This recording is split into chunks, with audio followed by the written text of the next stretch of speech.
When you fall hard and fast. While this can be exciting and romantic when things work out, it can make things painful and confusing when it doesn't. In this video, I'll unpack why you rush into things and how you can break this pattern and form healthier attachments. You may be asking, why is getting attached a problem? There's nothing wrong with falling in love, right? Well, if you're here, then I'm guessing you've seen the negative side of falling in love too quickly. Quite often, it creates big problems for you and the relationship. First off, it causes you to move too fast. Second, it makes you miss red flags. If you're already head over heels for someone, then you're going to be blind to their bad behavior. Third, it makes it harder to get to know someone. When you fall for someone, you often idolize them in a way that's not healthy and not realistic. Because you create a version of them in your mind that's not real, you may find yourself struggling to get to know the real them when the initial butterflies wear off. So, why is your brain wired this way? Let's talk about the reasons you may be getting attached to someone too easily. Number one, you may have abandonment issues. If your parents had a tumultuous marriage, got divorced, or otherwise neglected your needs growing up, you may have developed a fear of abandonment without even knowing it. There are so many ways for this to be triggered, and even more ways for this to manifest later on in life. Basically, it comes down to feeling like the relationships in your life were conditional, or subject to change at any moment. Even if you're not aware of it consciously, this lack of stability will cause you to cling on to romantic partners for dear life. And this can manifest in a desire to attach yourself to them before either of you is really ready. Number two, you're a hopeless romantic. Love is an important part of life, but it's not the only thing you should focus on. This kind of mindset will have you dropping your hobbies, responsibilities, and worst of all, your friendships when someone you're interested in comes knocking. Remember that having a healthy love life means working on things outside of your relationship as much as those within it. Number three, you're bad at being alone. If you don't know how to make yourself happy, you may rely on other people to bring that happiness to you. One of the reasons that we may jump into romantic relationships too quickly is that on some level, we feel that it's the only way to be happy. Sure, we can be okay on our own, but as soon as someone cute shows up and shows a little interest, it's like life has gone from black and white to color. There's nothing wrong with loving love, but there are steps we can take so we can feel whole and happy while we're single. And in the end, this will make us better partners when we do meet someone we want to be with. Number four, you're focusing on emotions rather than logic. People who get attached too quickly and too easily are often people who feel more strongly than others. This isn't necessarily a bad thing if you're able to manage it effectively. But if you find yourself getting overwhelmed with emotion, then you're going to run into this problem again and again. This is not always limited to the good emotions like attraction and love. It can also mean that you're quick to anger, likely to burst into tears, and will basically let one small thing ruin your day, rather than staying calm and looking at the bigger picture. Don't be ashamed of this part of yourself. Feeling your feelings is what makes life worth living. But if you can develop a few coping mechanisms and some new perspective, you'll be able to choose how much control they have over your day-to-day life. It's also about becoming desensitized to discomfort. Early dating can be very intense, and the lack of a clear outcome causes a lot of difficult feelings to crop up.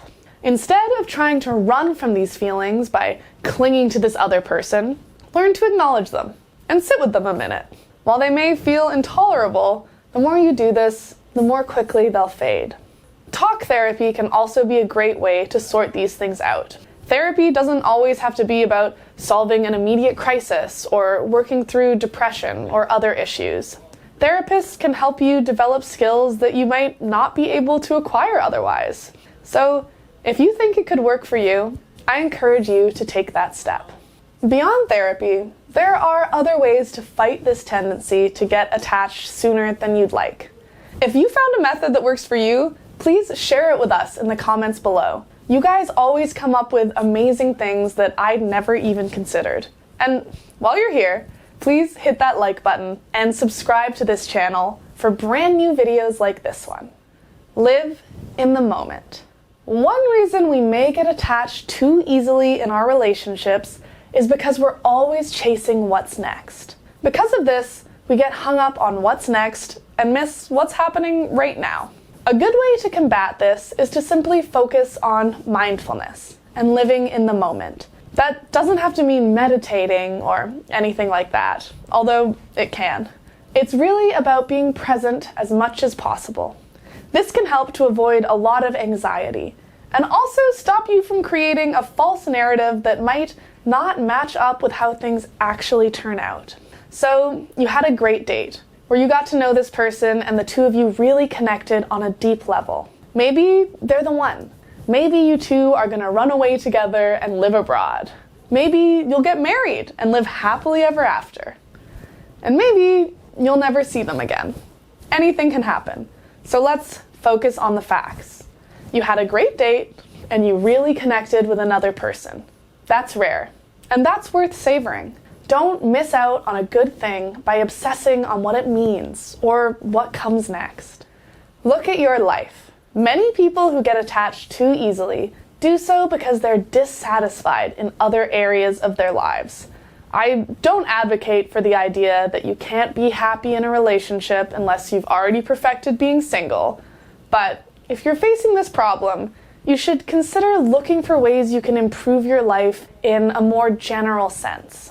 For example, say you feel alone in the world without a significant other. Instead of going on another date, take steps to create community outside of your relationship. This means deepening relationships with your friends, family, and even coworkers and neighbors. You can set up regular board game nights with your friends, go on a road trip, or join a club. These simple steps can have far-reaching results for your own happiness, and they'll show you that it doesn't take a relationship to make you whole. Or maybe without love you feel underappreciated and worthless. There are a ton of ways to tackle this issue. I always tell people who want more appreciation from the people around them to lead by example. Compliment the people in your life more often without expecting anything in return. People are going to notice this and start to warm up to you, and before you know it, you'll have created a more positive environment for everyone. I know it's not quite as simple as I made it seem, but these things are possible if you're willing to try. Play the field. Many people get wrapped up in relationships too quickly because they don't know how to date casually and play the field. I always encourage people, especially young people, to take dating less seriously and see what's out there. There's no reason to jump into a relationship with the first person you meet. Dates should be about getting to know the other person and finding out what you want, rather than making immediate progress towards an end goal. If you can take dating less seriously and date a few people at once, at least early on, you'll find that you're less likely to get attached to any one person and more able to accurately assess these people as potential matches. Look into attachment styles. Attachment theory is something that you should know more about, whether you're single, married, or in a relationship. It's basically the science of how we form attachments with other people. The most common styles are secure, avoidant, and anxious. If you're watching this, then chances are you have an anxious attachment style. Anxious attachment is characterized by lack of independence, insecurity, and a deep desire to be close to a partner. People with an anxious attachment often worry about rejection and abandonment. So basically, the way you connect with people, regardless of the other person, involves a lot of anxiety and second guessing.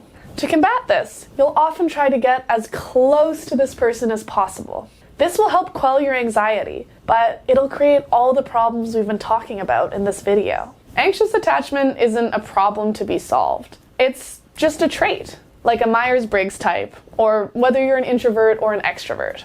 Knowing your attachment style can help you to understand why you may be exhibiting certain behaviors and how this will affect your relationship with other people. If this is something you want to know more about, leave me a comment and I'll think about making a full video on the topic, as I've barely scratched the surface of attachment theory.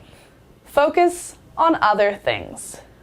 When we're in puppy love mode, it can be difficult to think about anything else. If you find you can't stop obsessing, do whatever you can to distract yourself. I think the best way to achieve this is to call a friend, make plans, and get out of the house. It's tempting to sit by your phone and stay available in case this person wants to get together, but if you can maintain your social life, you're going to find you're in better spirits when you do finally meet up. I think of it like having a big test coming up, or a job interview. It's great to prepare, but at some point, it's time to take a walk and clear your mind. Get older. I think we all know how powerful teenage love can be. It doesn't matter how well you know this other person. It feels like you'll die if you don't get to be close to them forever. This kind of intense, once-in-a-lifetime love is driven by inexperience and hormones. But it's not like you turn 20 and are suddenly completely level-headed and logical about love. The truth is that these intense emotional spikes fade slowly as you age and get more experience with relationships. So the best advice I can give you is to not sweat it and know that this isn't going to be an issue for the rest of your life. So just get out there, date, experiment, and get comfortable being uncomfortable. For every romantic encounter you have, good or bad, you'll find that things get a little easier. And for those of you who are older and still struggle with this kind of attachment, don't worry. This is a very human problem that we all deal with to some extent. If you find that it's affecting your life negatively and making you act out in relationships, consider talk therapy to sort through issues you may be having. They can give you more ideas about how to break this cycle and form attachments in healthy ways. That just about does it for this video. I'm Emily Baker, and I appreciate you for watching all the way to the end. If you can remember a time when you got attached too quickly, I'd love it if you could leave a comment down below so that others can see they're not alone. Thanks for watching. Please like and subscribe, and I'll see you in my next video.